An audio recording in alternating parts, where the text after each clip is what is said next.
नेता द्वारा निर्देशित जो चीजें था कि माई बहन मान योजना के तहत 2500 रुपए हर माता बहनों को खाता में दिया जाएगा। कि शिक्षक में सुधार आरजेडी ही ला सकती है, आप ऐसे दावा कर रहे हैं जी। इसके पहले भी आरजेडी की सरकार रही है, लेकिन फिर उसको लोग जंगल राज बताते हैं। मैनिफेस्टो में कहा मंच से कि हम युवाओं को 10 लाख रोजगार देंगे। 40 लाख दावा कैसे एक साल में एक्सपायर हो गया? इतने लंबे अरसे से मंत्री रहे हैं, घोटाला पे घोटाला हो रहा है, घोटाला पे घोटाला हो रहा है। सीवान में जो हो रहा भ्रष्टाचार है, जो हो रहा मर्डर है, जो हो रहा बलात्कार है इस पूरे बिहार में, आकर के हम लोग डिबेट कर लेंगे। माननीय मोदी जी बोलते थे कैसे वहां हमारे देश में घुस जाता है आतंकवादी, 1 सर के बदले 100 सर लेके आएंगे, हमको बना दीजिए। बिल्कुल बिल्कुल। क्यों हो रहा है घटना? सवाल पैदा करता है क्यों हो रहा है घटना। चलिए नमस्कार, आप मिशन बिहार देख रहे हैं और अभी हम मौजूद हैं बड़हरिया विधानसभा क्षेत्र में और मेरे साथ जो देख रहे हैं ये आरजेडी के सीवान जिला के जिला अध्यक्ष हैं और आज इनसे मुलाकात हुई, इनका विचार जानेंगे और जानेंगे आखिर इनका क्या कार्य चल रहा है जिला में। सबसे पहले मेरा सवाल आपसे यही रहेगा कि एक आप अच्छे शिक्षक होने के बावजूद भी आखिर क्या है ऐसा पड़ी कि आप राजनीतिक क्षेत्र में आ गए? देखिए, इस देश में कोई भी चीज, सबसे पहले आपके जितने भी श्रोतागण हैं उनको मेरा प्रणाम सलाम आदाब है।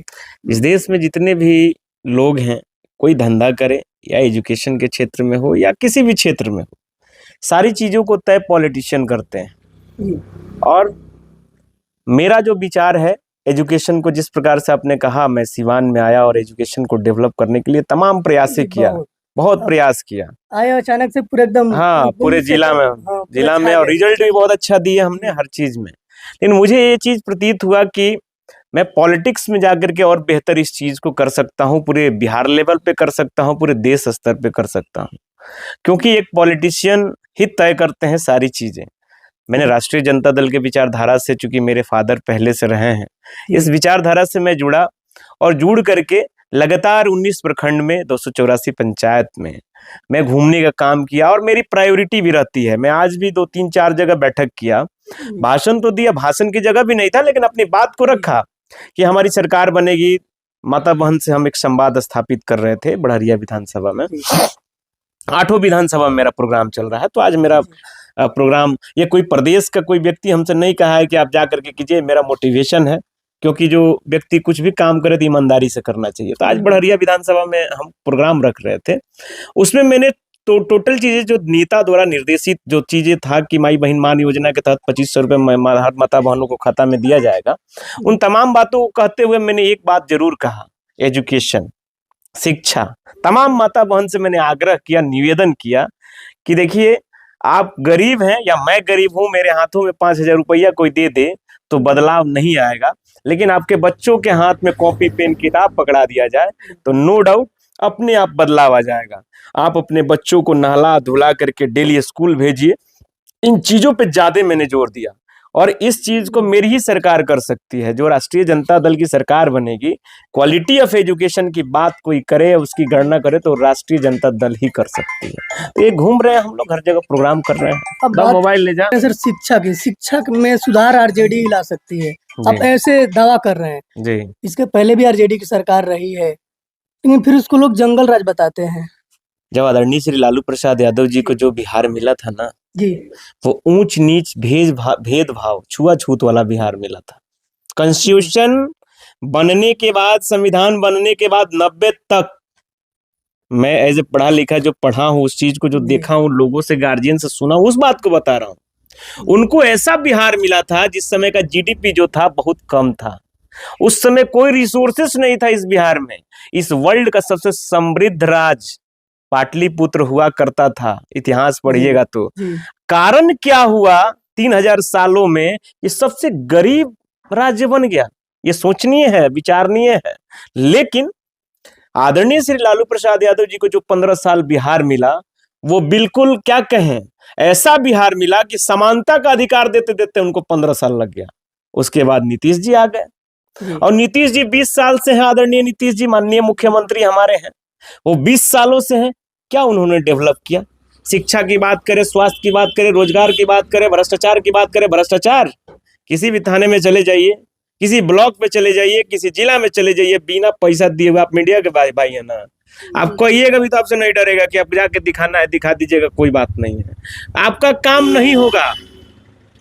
मैं मानता हूं कि सरकार रही, एक बार सरकार तो बना के देखिए। अरे हमारे नेता जो ऊर्जावान नेता है, यूथ आइकॉन है, गरीबों पिछड़ों शोषितों वंचितों के लिए लगातार जो तेजस्वी प्रसाद यादव जी काम कर रहे हैं, उन्होंने जो कहा है उसको करके दिखाया है। आपको मैं बता दूं, हमारे नेता ने 2020 के मैनिफेस्टो में कहा मंच से कि हम युवाओं को 10 लाख रोजगार देंगे। भाजपा क्या बोला कि हम 19 लाख रोजगार देंगे, जुमला फेंक दिया।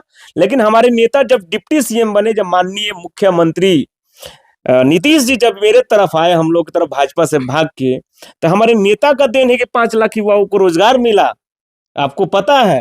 और IT policy, sports policy, tourism policy, तमाम पॉलिसियों पर हमारे नेता ने काम किया। जो 76,000 जो बीडीओ, सीओ, थाना प्रभारी जिनकी पदोन्नति नहीं हुई थी, उनका पदोन्नति देने का काम किया। तालमी मरकज हो, टोला सेवक हो, आशा बहन हो, इन तमाम लोगों का मानदेय बढ़ाने का काम हमारे नेता ने किया। तो क्यों नहीं अभी कर दे रहा है लोग, मेरा सवाल है। अभी तो रोजगार देना चाहिए ना, कोई भी बच्चा पढ़ा उसको रोजगार चाहिए भाई। जो वैकेंट सीटें हैं किसी भी विभाग में उसको तो भरना है, क्यों नहीं निकाल रहे हैं ये लोग। 17 साल में इन लोगों ने क्या किया, जो 17 महीने में हुआ 17 साल में नहीं हुआ। एक झलक तो हमने दिखाया। जो छुआछूत असमानता की चीजें थी आदरणीय सर लालू प्रसाद यादव जी ने दूर किया। अब हमारे नेता तेजस्वी प्रसाद यादव जी बात करते हैं, कहते हैं कि हमारी लड़ाई किससे है, ना हिंदू से है ना मुसलमान से है, हमारी लड़ाई बेरोजगारी से। इसको समझना पड़ेगा तमाम जनता के लोग। बिहार के स्वास्थ्य व्यवस्था को कैसे देखते हैं? बहुत घटिया, बहुत मतलब समझ लीजिए कि स्वास्थ्य व्यवस्था बिल्कुल लूट खसोट है। आप देखे होंगे, मैं 2 दिन पहले बाइट दिया था इसी। आरोप लगा रहे हाँ, अरे आरोप क्या आरोप लगा क्यों नहीं लगाएंगे, वो हमारे माननीय मंत्री हैं। और इसी जिला के हमें एक बात और बोला था कि डाइन गांव में होली सन, और डाइन जनतनी 7 घर छोड़ के डाइन करेली सन, 7 घर छोड़ के। लेकिन माननीय मंगल पांडे जी जो हमारे हैं, इसी जिला के हैं, और ये जिला उनका घर है, तो घर अपने ही घर में बर्बादी कर रहे हैं। 40 लाख दवा कैसे 1 साल में एक्सपायर हो गया? 40 लाख रुपया एक जगह का मामला है।